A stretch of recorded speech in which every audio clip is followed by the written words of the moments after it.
Las Fuerzas Armadas en Valencia, una historia de abandono, muerte y desolación. Estimados compatriotas, soy Galo de Abouza, militar en la Reserva y denunciante de corrupción. Transcurrido un año de la masacre de Valencia, quiero aportar luz a la criminal inacción de las Fuerzas Armadas. Según la versión oficial, estas, a título colectivo, hicieron todo lo humanamente posible para socorrer a los valencianos desde el primer momento. Una mentira obscena y cruel que solo se sustenta en la ignorancia de la mayoría de la población sobre la estructura y funcionamiento de las Fuerzas Armadas.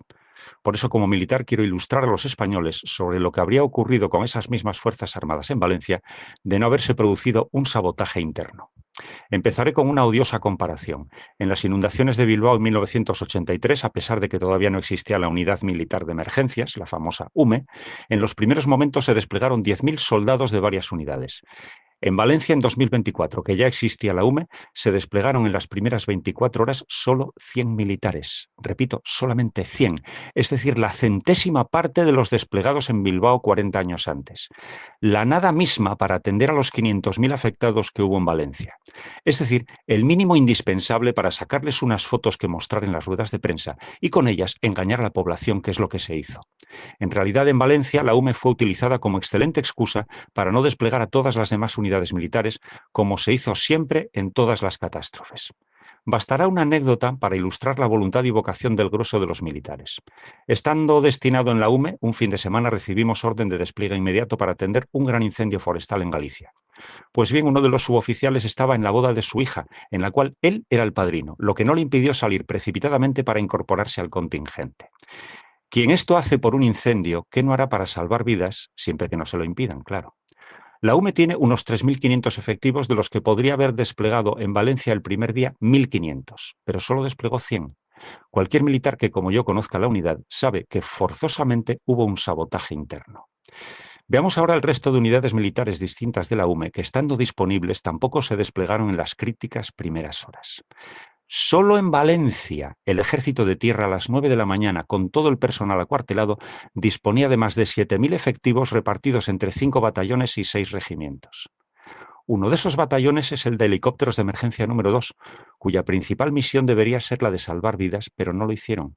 Otro de los regimientos es el de Caballería Lusitania número 8, que dispone de vehículos pesados Centauro de 24 toneladas y capacidad de vadear 1,5 metros, así como vehículos de exploración de caballería, o BEC, de 17 toneladas, completamente anfibios, repito, completamente anfibios, que podrían haber recorrido Valencia en las primeras horas rescatando centenares de personas en riesgo vital, y su presencia habría marcado la diferencia entre la vida y la muerte. Para que nos hagamos una idea de lo caros que son estos juguetes, los españoles pagamos 10 millones de euros por un Centauro. El BEC anfibio solo la mitad, 5 millones. Demasiado caros para que el único día que podrían haber hecho algo útil salvando vidas antes de ser destinados a chatarra, se queden acuartelados. En Cartagena, a 4 horas de Valencia en convoy militar, está el tercio de Levante de la Infantería de Marina, con vehículos pesados Piraña, que también vadean 1,5 metros, y vehículos de asalto anfibios. Repito, anfibios. En Zaragoza, a las mismas 4 horas de Valencia, está el Regimiento de Ingenieros Pontoneros número 12, el Regimiento de Caballería España y el Regimiento Acorazado Pavía, también con numerosos vehículos pesados y anfibios.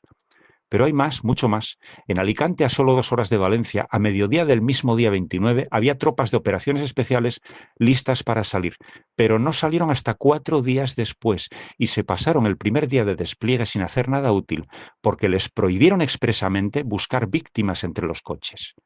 Por cierto, que el valiente cabo primero Eric Silva nos informó a todos de ese crimen y, en lugar de sancionarse a los culpables, Margarita Robles lo sancionó a él, por contárnoslo, con 8 meses de suspensión de empleo y sueldo y pérdida del destino.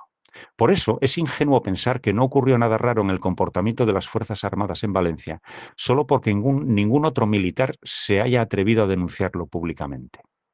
Resumiendo, que en menos de 10 horas se podrían haber reunido en Valencia más de 30.000 efectivos, con helicópteros, vehículos pesados y vehículos anfibios, que habrían salvado a esos centenares de personas que, en su lugar, murieron en un completo abandono. Porque abandono, muerte y desolación es lo único que ofrecieron las Fuerzas Armadas a título colectivo a los valencianos. Y esto solo fue posible porque hubo órdenes expresas de no intervenir. Sin ellas, con absoluta seguridad, muchos jefes militares habrían desplegado a sus tropas para salvar vidas. Y si usted todavía no tiene muy clara la gravedad de la inacción criminal de las Fuerzas Armadas ese aciago día, bastará que se imagine a sí mismo en medio de la riada, sujeto a un árbol desde hace 2 horas, extenuado, a punto de rendirse y dejarse morir, esperando a que pase un centauro o un Beck, que sabe que están acuartelados a 15 minutos de aquí. Pero eso no ocurrió, y usted se ha muerto porque los mandos militares han recibido órdenes de abandonarla a su suerte, y contra todo pronóstico las han cumplido. En conclusión, que la inacción de las Fuerzas Armadas en Valencia no se debió a ineptitud ni imprevisión.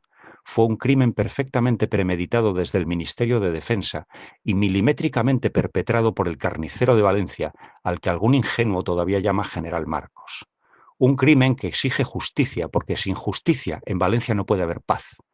Fiat justitia ruat caelum, hágase justicia aunque se hunda el cielo. Unidad militar, MF.